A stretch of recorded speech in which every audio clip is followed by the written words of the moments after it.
আগে কি সুন্দর মাল কামাইতাম আমরা, আগে কি সুন্দর মাল কামাইতাম, আগে কি সুন্দর দিন কাটাইতাম আমরা, আগে কি সুন্দর মাল কামাইতাম।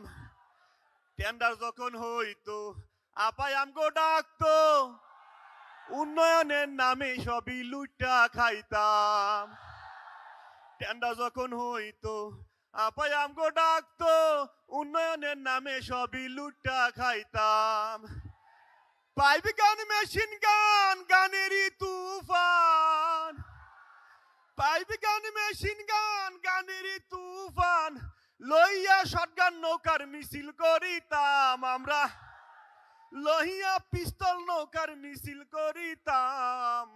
আগে কি সুন্দর মাল কামাইতাম আমরা, আগে কি সুন্দর মাল কামাইতাম, আগে কি সুন্দর মাল কামাইতাম আমরা, আগে কি সুন্দর মাল কামাইতাম।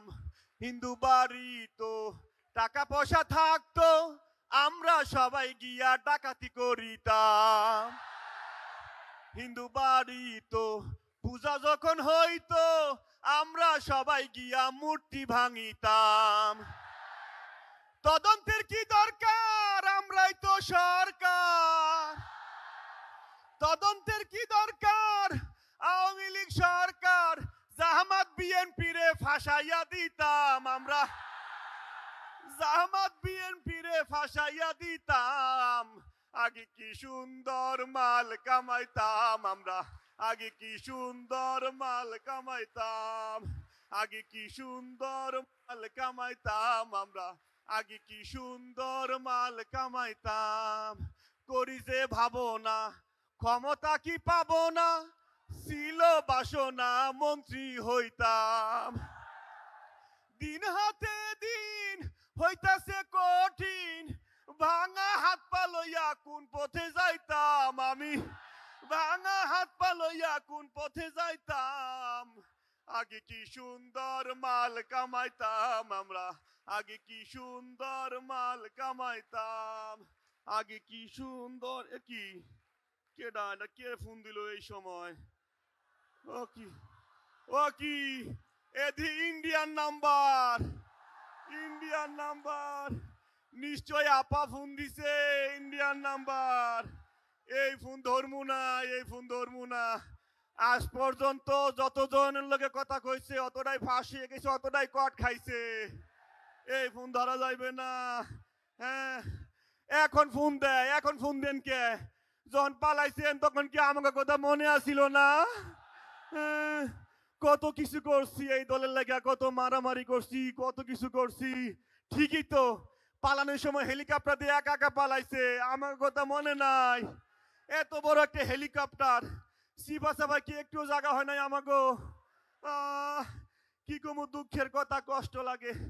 আপা ফালানোর পরে ভাবলাম এই দেশে থাকা আমাগো নিরাপদ না, এই জন্য চেষ্টা করি আমি একটু ফালাতে পারি কিনা। এই জন্য টাকা বসে লইয়া চিন্তা করলাম আপা যে দেশে গেছে এই দেশে আমি একটু চেষ্টা করি পালানের।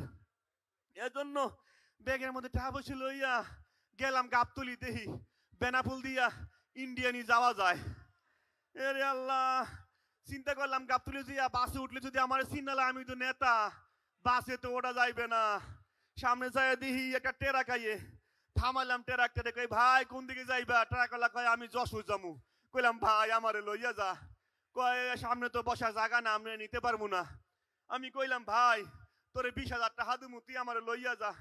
টেরাকলা কয় 20,000 টাকা দিলে আমরা নিতে পারি, তবে সামনে তো বসার জায়গা নাই, আমার টেরাকে পিছনে ছাগল আছে, ছাগল লগে যাইতে পারেন। আমি কইলাম আমি এত বড় নেতা, আমি ছাগলের লগে বইয়া যামু, কি করার, জান বাঁচান তো ফরজ। 20,000 টাকা দিয়া ছাগলের লগে বইয়া পেলাম টেরাকে। হেরে আল্লাহ, ছাগল এমন জারুরা জারুরা, এমন দিয়ে সাড়ান দেয়, এদিক দিয়ে গুতা, এদিক দিয়ে লেদা, এদিক দিয়ে সেনায়। টেরাকের মধ্যে কতক্ষণ বইয়া থাকতে থাকতে পেরে গেছে গ্যাস হইয়া। পরে চিন্তা করলাম একটু গ্যাসের ট্যাবলেট খাই। ব্যাগের মধ্যে একটা গ্যাসের ট্যাবলেট আসিল, ট্যাবলেট খুললা যেই মাত্র মুখে দিমু এক পাড়ার পাড়াই এমন ঠুসা দিছে, ট্যাবলেট গেছে হারাইয়া। এরপরে ট্যাবলেট খোঁজার লেগে নিচে হাত দিলাম, দেখি সারা গাড়িতে খালি ট্যাবলেট আর ট্যাবলেট। পরে কি করমু, একটা ট্যাবলেট উড়াইয়া মুখে দিলাম, এরে আল্লাহ এদি ট্যাবলেট না, এদি ছাগলের কি আর গমু, আরে আল্লাহ। এরপরে রাত 3টা বাজে আমারে নিয়ে নামাই দিছে যশোর। চিন্তা করলাম এখন তো হোটেলে ওঠা যাইব না, হোটেলে উঠলে যদি আমার চিন্না ফেলায়, আমি তো নেতা। গেলাম এক বাড়িতে, যাওয়ার পরে কইলাম বাড়িতে কেউ আসেন? এক মহিলা কয় আপনি কেডা? আমি কইলাম মা আমি দুর্দেশের প্রতীক, আমারে থাকতে দেন।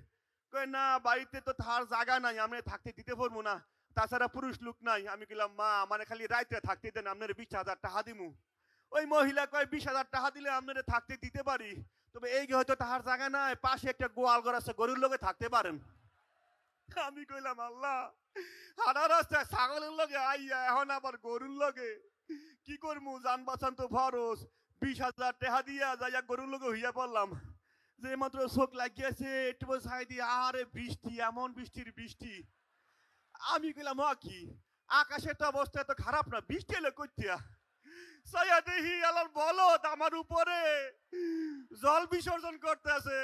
আরে আল্লাহ, চিন্তা করলাম আপা আপনি পালাই গিয়া আমাকে কি বিপদে পালাইছেন আল্লাহ। এরপরে ঘুমানোর চেষ্টা করলাম, একটু পরে যেই বাড়িতে হাসছিলাম ওই বাড়িতে ডাকাতি আইছে। আইয়া মহিলাকে, ওই মহিলা কি আছে বাইর কর। মহিলা কয় আমার কাছে কিচ্ছু নাই, আমার জামাই গাঞ্জা খাইয়া পাশে গোয়াল করে হুইয়ে দিছে, ওরে ধরেন। এরপরে ডাকাত দল আইয়া আমারে কয় এই কি আছে বাইর কর। আমি বললাম ভাই আমারে মারিস না, আমি অনেক বড় একটা নেতা। কই গাঞ্জা খাইলে সবারই নেতা মনে হয়। এরপরে এমন কেলানিটা কেলাইছে, আমিও করে যত কইরা বুঝানোর চেষ্টা করি আমি আসলে এই বাড়ির কেউ না, আমি নেতা, আমার কথা কেউ শোনে না। পরে ওই বাড়ি যে মহিলা ও আমার লগে রাজনীতি শুরু করছে, কয় মন্টুর বাপ আর কত মার খাইবা, 5 লাখ টাকা আর 5 ভরি স্বর্ণই তো দিয়া দাও। আমি কইলাম মা আমার লগে আর রাজনীতি করিস না, আমি এমনি অনেক মার খাইছি। পরে ডাকাত দল চিন্তা করছেন গাঞ্জা কি পরিমাণ খাইছে বউরে, ও মা কয়। আমিও করে যত কইরাই চেষ্টা করলাম বুঝানোর যে আমি এই বাড়ির কেউ না, আমার কথা কেউ বিশ্বাস করে না। পরে এমন মাইকটা দিছে, মাইরে ছুড়ে আমি গেছি অজ্ঞান হইয়া। যখন জ্ঞান ফিরছে আমি আর কিছু কইতে পারি না। জ্ঞান ফিরার পরে চাই দিহি কি, আমি দিহি এই 4 রাস্তার মাথায় আশেপাশে গাড়ি ঘোড়া বাড়িঘর কিচ্ছু নাই, আমার কাছে যে ব্যাগ ট্যাগ ছিল কিচ্ছু নাই, পরনে যে কাপড় ছিল এগুলো নাই। আমি কইলাম আব্বা আপনি ফালাই গিয়া আমাকে কি বিপদে ফালাইছেন। পরে একটু সামনে আইয়া বাম দিকে চাইয়া দিহি একটা মানবতার দেয়াল, এই কাপড়গুলো ঝুলতাছে। এই মানবতার দেয়াল থেকে এই কাপড়গুলো বইরা কোন রকম ইজ্জতরা বাঁচাইছি। পরে চিন্তা করলাম অনেক মার খাইছি, একটু ডাক্তারের কাছে যাই। পরে গেলাম হাসপাতালে, যাওয়ার পরে এক লোক একটা ফাইল একটা প্রেসক্রিপশন ধরাই দিয়া কয় ভাই একটু ফাইলটা ধরেন আমি একটু টয়লেট দিয়ে আসি। আমি ফাইলটা ধরলাম, একটু পরে এক কম্পাউন্ডার আইছে, কই দেখি আপনার ফাইল দিহি। ফাইল দেখে গো কি আপনি এই জায়গায় কেন আমার সাথে আসেন। আমি কইলাম ভাই আপনি যা ভাবতেছেন আমি তা না, কথা কম বলেন, আমার চেয়ে বেশি বোঝেন, আমার সাথে আসেন। আমার নিয়ে গেল এক ডাক্তারের কাছে। ডাক্তারের ফাইলপত্র দেখে কয় মাশাআল্লাহ আপনাকে মাত্র ভালো লোকেরা দুনিয়াতে আসে বলে দুনিয়াটা এত সুন্দর। আমি কি সারা জীবন করলাম আকাম কুকাম, আমি নাকি ভালো কাজ করছি। পরে কয় আপনি কিছু খাইছেন। আমি কই না গতকাল রাত থেকে কিছু খাই নাই। ডাক্তারে কয় মাশাআল্লাহ ভালো, অপারেশনের আগে কিছু খাইতে হয় না। আমি কি আমি আইতে নাইতে আমার আবার কিসের অপারেশন। পরে এক নার্সে আইসে আমার ইনজেকশন দিল, আমি কিছু অজ্ঞান হইয়া। এরপরে আর কি ঘটছে আমি কইতে পারি না। যেই মাত্র জ্ঞান ফিরছে, জ্ঞান ফিরে পরে চাইয়ে দেখি আমার 1 চোখ অন্ধকার, আরেক চোখে খালি কুয়াশা কুয়াশা দেখি।